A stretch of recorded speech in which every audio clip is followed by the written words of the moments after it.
बच्चों नमस्कार। शिवाजी की पाठशाला में आपका स्वागत है। बच्चों आज मैं आपको अभ्यास 1F करवाने जा रहा हूँ। इसमें सबसे पहला प्रश्न ये है, निम्नांकित कथनों के सम्मुख सत्य या असत्य जो सही हो लिखिए। मतलब सत्य या असत्य हमको छांटने हैं इसमें से। जो सही है वो उसके सामने सत्य है और जो गलत है उसके सामने असत्य हमने लिखना है। तो पहला क्वेश्चन क्या है ये बच्चों देखिए आप। पहला क्वेश्चन जो है यानी कि सत्य और असत्य की पहचान करनी है हमें। ठीक है बच्चों, देखिए पहला है कि दो परिमेय संख्याएं दी हुई हैं -6/7 और इसको हमने 6/7 कह रहा है कि ये परिमेय, इसकी जो उत्तर होगा जो हल करने के बाद वो परिमेय संख्या नहीं है, वो ये बता रहा है।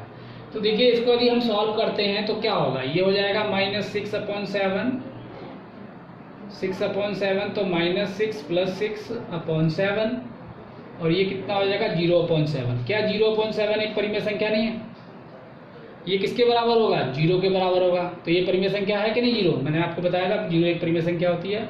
तो ये बोल रहा है कि परिमेय संख्या नहीं है, तो इसका मतलब इसके कहने के अनुसार ये असत्य हो जाएगा। क्या हो जाएगा बच्चों?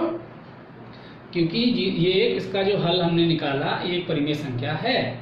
ठीक है, इसीलिए यहाँ पर हमारी किताब के अनुसार किताब कहती है कि नहीं है और यहाँ पर हमने निकाल के दिखाया कि है, तो इसीलिए ये क्या हो जाएगा, ये स्टेटमेंट असत्य हो जाएगा। दूसरा देखिए,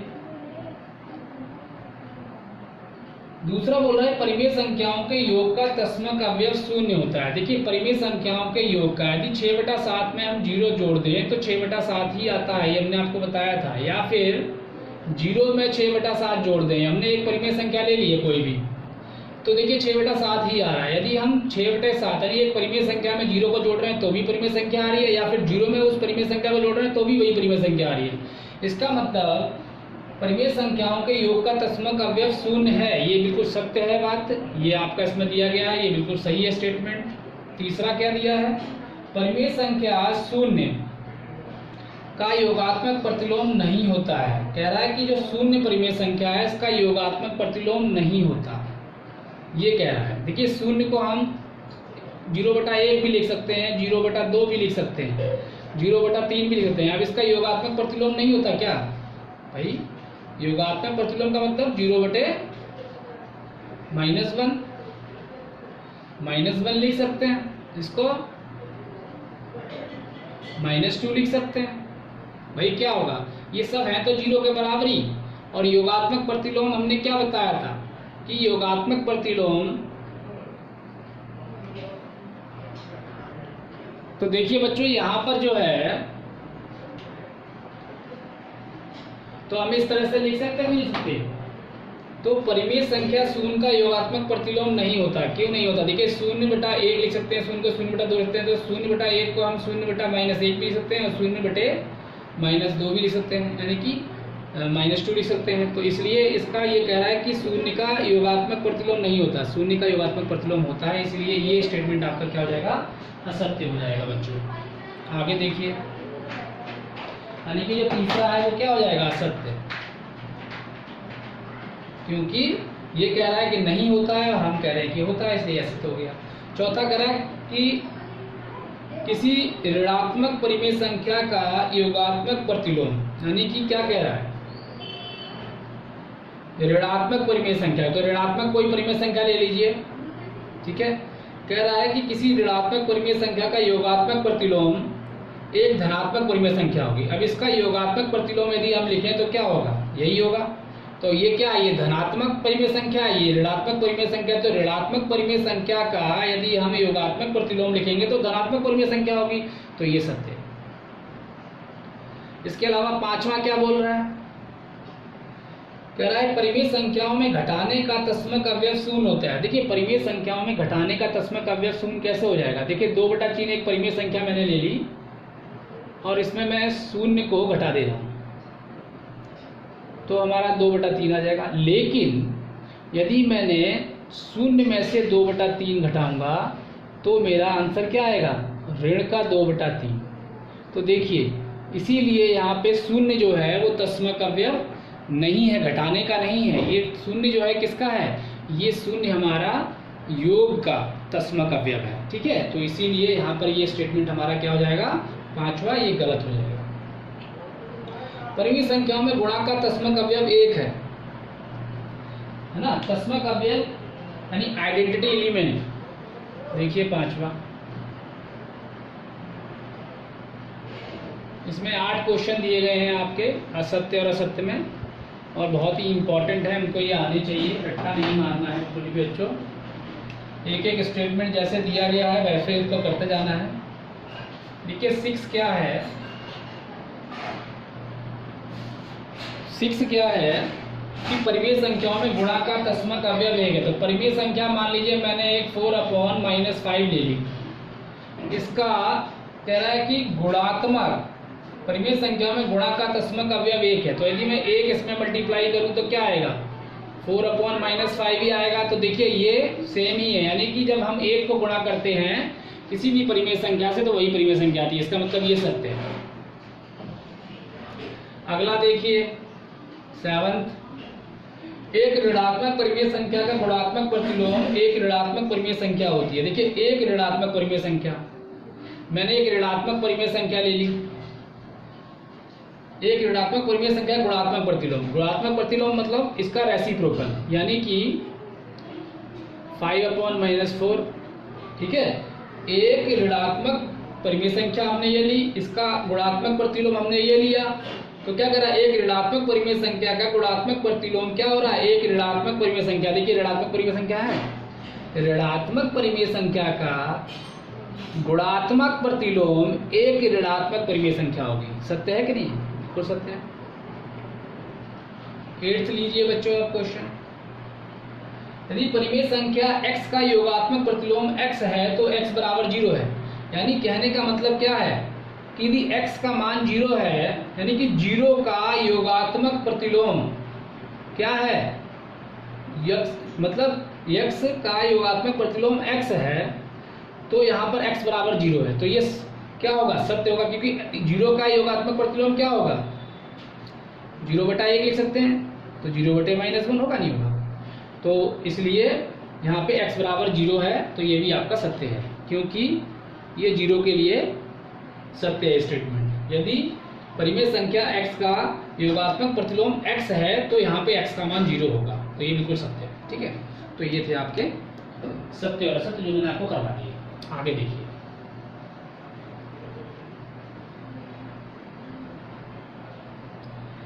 आगे देखिए दिया गया है रिक्त स्थानों की पूर्ति करो।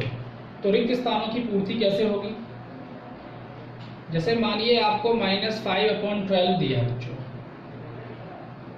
और यहाँ पे रिक्त स्थान है, और फिर उत्तर में आपको -5/12 दिया है। तो यहाँ पे क्या आएगा, यहाँ पे क्या आएगा, क्या भरेंगे हम, यहाँ पे हम 0 भरेंगे। क्यों, क्योंकि जब 0 की हम किसी भी परिमेय संख्या से जोड़ते हैं 0 को, तो वही परिमेय संख्या आती है। तो ये क्या है, योग 0 यहाँ पर क्या है, तस्मक अवयव है ना। अगला देखिए, यदि हम ऋण 4/5 दिया है, इसमें से क्या माइनस करें कि 0 आ जाए। सीधी बात है, हमने आपको बताया था कि जब हम किसी परिमेय संख्या से उसके योगात्मक प्रतिलोम को क्या करते हैं, जब इसमें देखिए इसका यदि योगात्मक प्रतिलोम लेंगे तो और उसको माइनस कर देंगे तो 0 आ जाएगा, यानी कि इसका योगात्मक प्रतिलोम क्या होगा, 4/5। अब जब इन दोनों को हम सॉल्व करेंगे, यानी कि -4/5 को हम दोबारा से -4/5 को जब इसका योगात्मक प्रतिलोम नहीं लेंगे हम, सॉरी, यहाँ पे हम सेम वही संख्या लेंगे, क्योंकि यहाँ पर माइनस का साइन है बच्चों बाहर, है ना।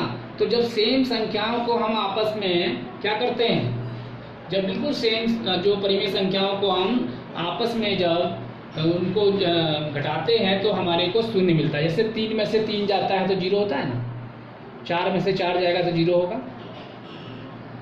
ठीक है, तो यहाँ पर क्या किया जा रहा है, यहाँ पर इसको यदि हमने परिमेय संख्या को इसको बनाना है क्या, इसका योगात्मक प्रतिलोम बनाना है, तो ये माइनस जो बाहर है तो ये इससे मल्टीप्लाई होगा।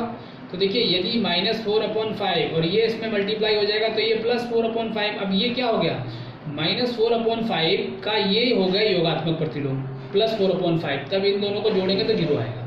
ठीक है, तो इस प्रकार से यहाँ पे -4/5 आएगा। अगला देखिए, थर्ड क्वेश्चन है इसमें 1/-2 और यहाँ पर ये आपको इस तरह से लिखा हुआ है।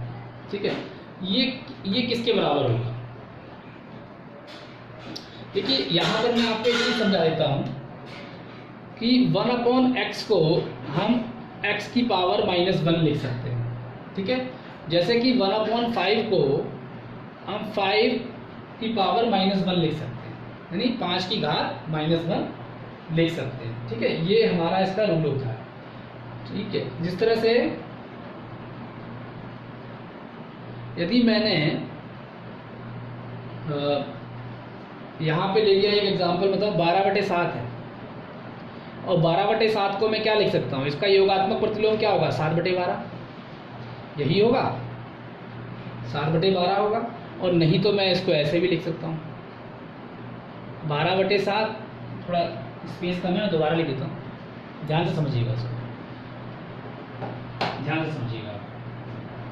जैसे एक एग्जांपल ले रहा हूँ मैं, 12/7, इसका गुणात्मक प्रतिलोम क्या होगा, रेसिप्रोकल 7/12, बिल्कुल सही।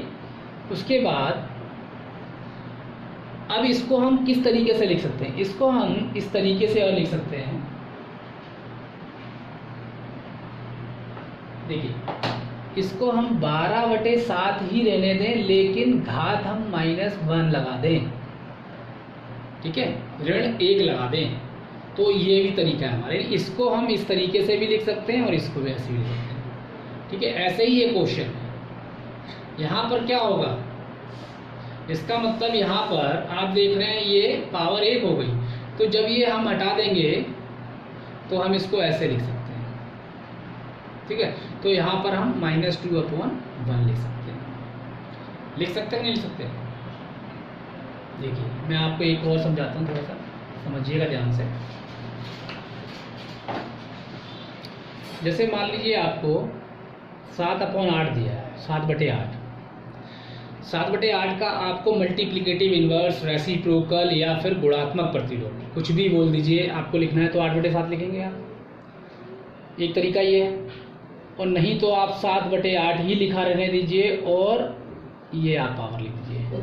यदि मान लीजिए आपको ये दिया है तो आप ये भी लिख सकते हैं, ये भी लिख सकते हैं, ये दिया है तो ये भी लिख सकते हैं, ये भी लिख सकते हैं। ठीक है, अब जैसे मैंने मान लीजिए ये दे दिया आपको, मैं पूछूं बताइए इसका उत्तर, इसको क्या लिख सकते हैं, तो आप क्या लिख सकते हैं, यहाँ पे 8/7 लिख सकते हैं। क्या लिख सकते हैं, 8/7 लिख सकते हैं। ठीक है बच्चों, क्या लिख सकते हैं हम लोग, इसको 8/7 भी लिख सकते हैं। तो ये चीज़ थी, ये था हमारा इसका मल्टीप्लिकेटिव इन्वर्स, यानी कि इसका गुणात्मक प्रतिलोम। ठीक है, और इसी गुणात्मक प्रतिलोम को हम ऐसे भी लिख सकते हैं। ठीक, ये इसीलिए मैंने यहाँ पर इसको क्या किया, यहाँ पर मैंने आपको यहाँ पे इस तरीके से लिख दिया इसको। तो इसको थोड़ा समझने की ज़रूरत है, इसमें कोई ख़ास चीज़ नहीं है, इसको ध्यान से समझने की ज़रूरत है। देखिए बच्चों, ये थे आपके क्वेश्चन, आगे देखिए।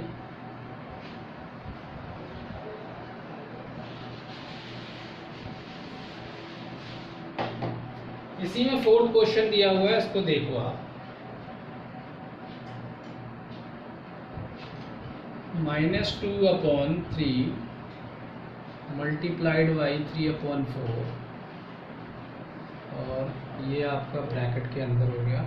ठीक है, अब ये किसके बराबर होगा, ठीक है, ये किसके बराबर होगा, कुछ नहीं होगा बच्चों, इसमें कुछ नहीं करना है। 3/4 सॉरी, आपने सबको चेंज कर देना है, ये हो जाएगा 3/-2, इंटू 4/3 ये हो जाएगा। जैसे कि मान लीजिए मैंने 5 की पावर 1 कर दी, तो इसका मतलब 1/5 होगा, यही होगा। यदि मैंने मान लीजिए 4/5 का -1 कर दिया पावर में घात, तो ये क्या हो जाएगा, 5/4 हो जाएगा। बस इतना सिंपल सा रूल है, कुछ नहीं करना है, ठीक है। तो हम इस तरीके से इसको कर सकते हैं, ठीक है।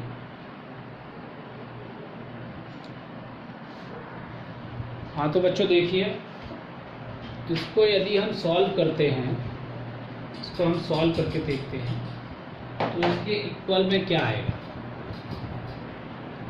देखिए हम इसको सॉल्व कर लेते हैं। -2 × 3 और 3 × 4। तो देखिए बच्चों, इसमें 2 दूनी 4, 3 का 3 कट जाएगा, ठीक है। तो 2 × 1 2, 2 दूनी 4, ठीक है। तो ऊपर क्या हो गया, -1 और नीचे आपका 2 आएगा। ये 2 × 2 ये होगा। तो उत्तर में आपका क्या आएगा, उत्तर में आपका -2 आ जाएगा। क्योंकि ये आपको याद रखना है कि यदि हम किसी भी संख्या को, किसी भी संख्या में, जैसे मान लीजिए 4/5 है और इस संख्या में घात जो है आपकी वो ऋण में है, 1 है, तो इसका मतलब क्या होगा कि ये संख्या आपकी पूरी की पूरी अंश और हर ऊपर नीचे हो जाएंगे। बस इतना फर्क होता है, ठीक है। जैसे 5 है, 5 का यदि मैं रेसिप्रोकल लिखूं तो 1/5 लिख सकता हूँ। इसका रेसिप्रोकल यानी इसका गुणात्मक प्रतिलोम क्या है, 1/5 है। और इसी 1/5 को मैं ऐसे भी लिख सकता हूँ, ठीक है। यानी कहने का मतलब क्या है कि मैं इसी 5 को, इसके जो 5 है इसका गुणात्मक प्रतिलोम तो ये है, लेकिन मैं उसको इस रूप में भी लिख सकता हूँ, ठीक है। तो इसका गुणात्मक प्रतिलोम क्या होगा, ये होगा, इसका गुणात्मक प्रतिलोम भी होगा। तो इतना समझना है हमको। तो इसका जो हमारा 4/5 का, जैसे मान लीजिए 5/4 का गुणात्मक प्रतिलोम क्या है, 5/4 का गुणात्मक प्रतिलोम क्या है, 5/4 का 4/5 होगा। तो मैं यहाँ पे 5/4 को, सॉरी यहाँ पर जो है, तो बच्चों ये थे आपके, इस प्रकार से आपने देखा, तो मैं इस तरीके से लिख सकता हूँ। चलिए आगे देखिए।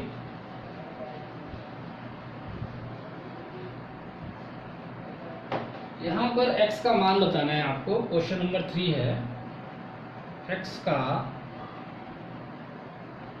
मान बताइए।